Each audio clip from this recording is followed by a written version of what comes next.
Welcome everybody to the Dub Nug Show, where you get your cannabis news, reviews, and commentary. Welcome. Hope you're having a good Monday. I've been gone a little bit, got a little preoccupied with Hogwarts Legacy. It's a great game. Very fun. If you haven't played it yet, highly recommend it. So today's news is, I'm going to go on a little bit of a rant because there's some things that are going on in the news that they're not lies per se, but it's twisted truth. So they use like a study, right, that they have paid for, that they got the exact results that they need. They use those studies, and then they have all of their buddies in the media basically write different formats of the same article. That way, when you go to the news tab, there's like 7 different articles of saying the exact same thing, just because they're trying to push a certain thing. So that's going on today, and I'm going to rant about it because it's pretty annoying. But then I have pretty much 2 other stories. That is, the Pennsylvania GOP senator is basically saying to the state police, we should not really go after anybody with cannabis and firearm stuff because they are medically, I want to say Pennsylvania is medical only. So basically they're saying if you have your medical license, you should not be able to pull somebody over and throw them in the jail for having a gun because, yeah, that whole thing. Because Oklahoma Supreme Court kind of decided, so we kind of knew that this was going to start happening and start rolling. Then I have news on the Emerald Triangle. If you're not aware of the Emerald Triangle, it is a very well-known and like legendary area for growing cannabis. It's all outdoor cannabis. It's kind of like the perfect spot for just humidity, temperature, the amount of light. Like it, arguably the best cannabis in the world is grown in the Emerald Triangle. And because of legalization throughout California and other states, those people who have been growing cannabis for years upon years are having trouble staying alive. So before we get into all that, make sure you comment, like, and subscribe. Throw down some stories that maybe you've seen that I haven't seen that you want me to talk about. That would be great. Share to your friends. Throw it on Facebook, Instagram, all the fun things. I am looking for like a cannabis-oriented social media. I don't really know if there's any even out there. Doesn't seem like Instagram is very cannabis-friendly. Facebook's not really that cannabis-friendly. So I'm just kind of looking for something that maybe is. If you know about it, let me know. But without further ado, let's get into the news. All right, so I have just this main window open because this is kind of what I wanted to talk about and rant about a little bit. So right here, the cannabis news, weed or marijuana everyday use rises risk of heart disease. So if you don't know, heart disease is the #1 killer in America, only next to cancer. So it kills pretty much everybody.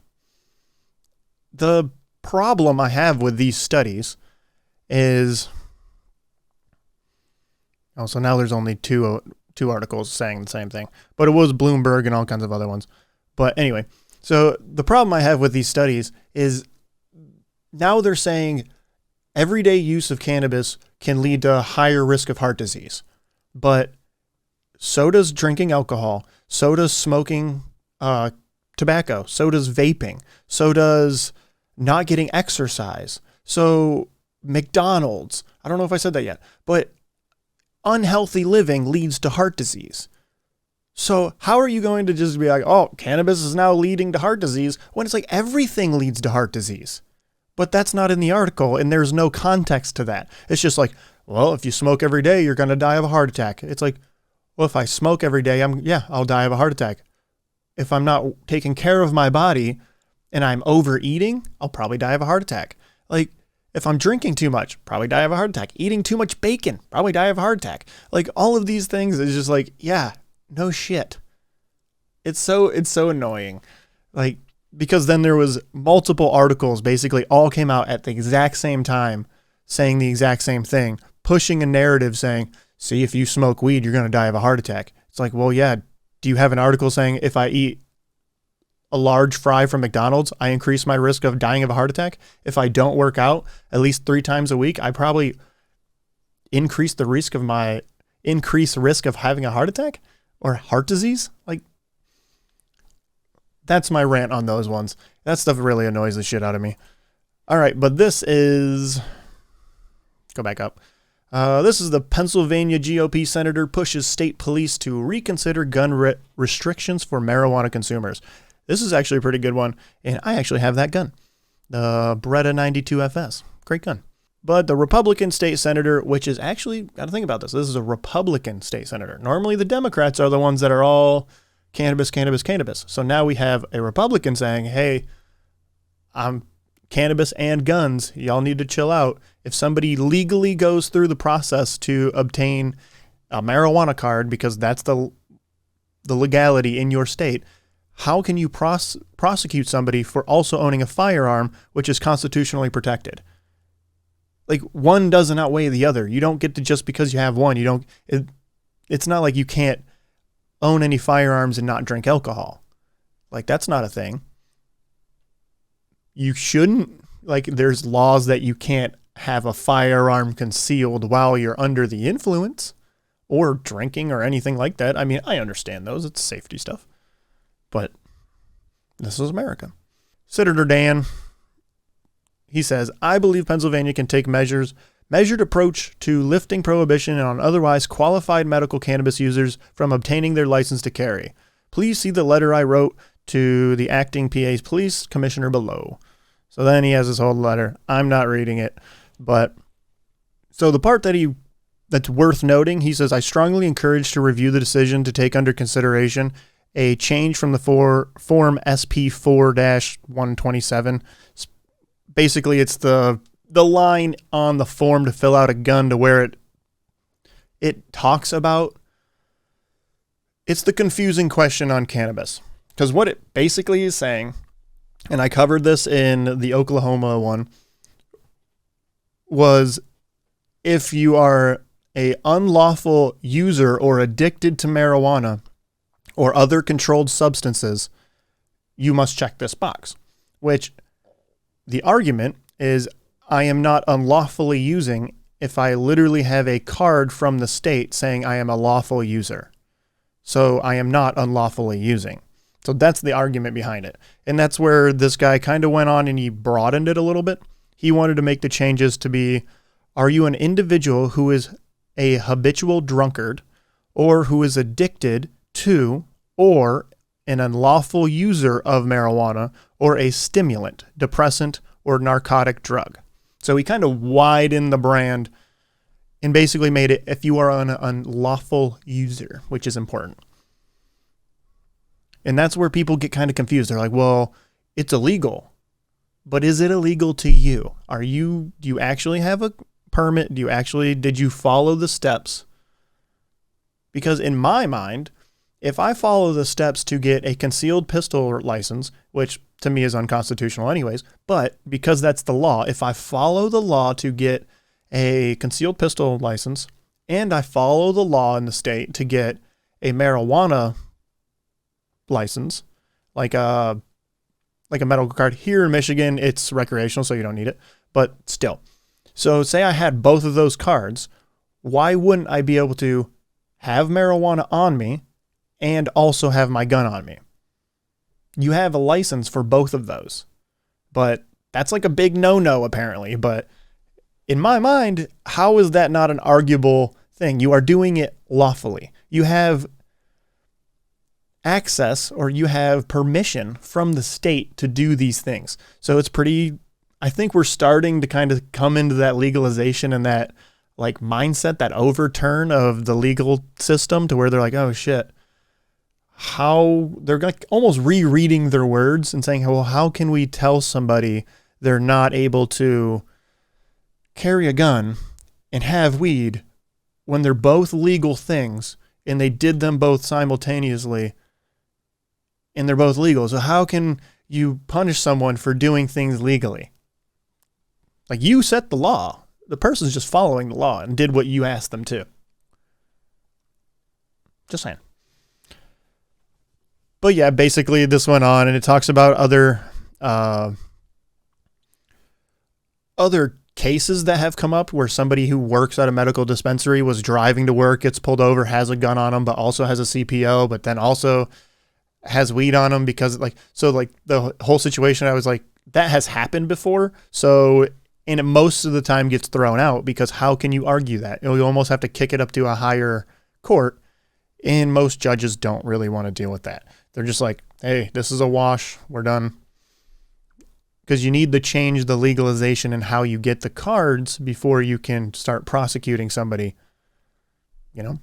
So that's basically what that one's going, which is good news because that means we have Oklahoma that made a court decision, and you have a senator from Pennsylvania who's a Republican making the cannabis push too. So both of those things simultaneously, and they're only a couple weeks away from each other. That's good news. Good news. All right, and this one is not so much good news. This poor guy. All right, so Emerald Triangle communities were built on cannabis. Legalization has pushed them to the brink, which is pretty sad. This is pretty much a sob story, so I'm not going to read it. I'm just going to give you the gist of what's going on in the Emerald Triangle. So because legalization happened, people from all over the place, coming out of the woodworks, coming from different states, different countries, all over the place, came into California to start setting up shop, growing weed, and getting into the green rush. So the place that grew all the weed that everybody basically was trying to get into the game to get, so that whole community, so how am I going to say that? So what happens is that entire community that is built on cannabis now has to compete with all over the world now, and it's legal. So almost anybody, there's no risk now really to get into the game when these people have been growing for decades. So these are family run cannabis farms. So like during the trimming season, or during harvest season, the economy was booming. Like there were so many just like jobs that needed done. You could just pretty much go to the Emerald Triangle just as like a transient person and just show up and get a job somewhere and make bank because it was all cash. It was all fast work. It was day on, day out. Any hour you needed, you could work because that's how it was during that time. And because of legalization, pretty much it crippled that economy. And nobody needed to go up into the Emerald Triangle to do that. So now it's just like a beautiful place to live. And it's not cannabis oriented. So now it's really starting to fall apart. And all these people that live there and have thrived there are now waiting in lines in food banks. And the food banks lines are so long that it takes all day. If you don't get there super early and you get there, if you show up when it opens, you won't get anything until it closes. That's how long the lines are. So it's pretty sad. Like you can see these people, there's like the lines are ridiculous. And it's just, this is what happens when the economy changes and it cripples certain areas. I mean, that's what happened. This is the same thing that is happening in this community for cannabis that has happened in like Akron, Ohio. In these small little, like Detroit, Flint, these places that had massive industry that was propping them up and keeping them going. And then the industry either crumbles, leaves, or dries up. And then everything goes down. People start, divorce rates go up, suicide goes up. It's just bad things happen. So, and that's what's happening right now in Humboldt, or basically Humboldt, Mendocino and the Trinity counties are the Emerald Triangle. So, in this article is really geared towards Hayfork. So, if you know anyone in Hayfork, maybe give them a shout out, send them a care package. Because a lot of these people, they don't want to leave. This is their home. It is a beautiful area. I mean, it's the Emerald Triangle. It's beautiful, but it also is a very dangerous area because there is this documentary on Netflix. It's called Murder Mountain. It's about that area, and people just go missing up there sometimes. And there was actually I think 3 serial killers operating in that area at one time. So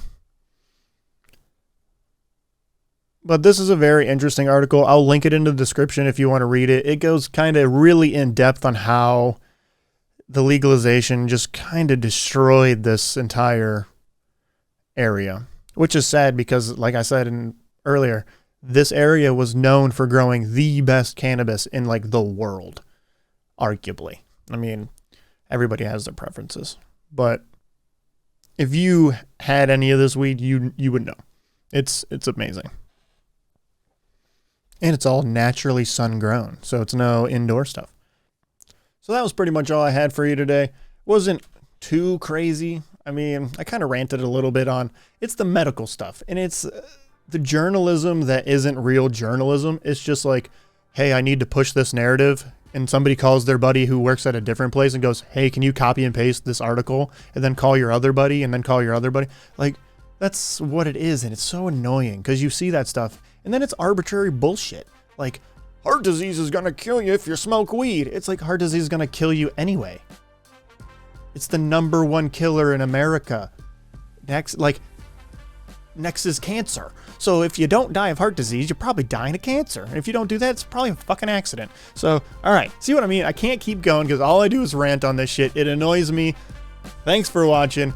I'll see you guys next time. Go watch my reviews. I haven't done one in a little bit, but I am going to get back into it. Like I said, playing Hogwarts. What are you going to do? See you next time. Peace out.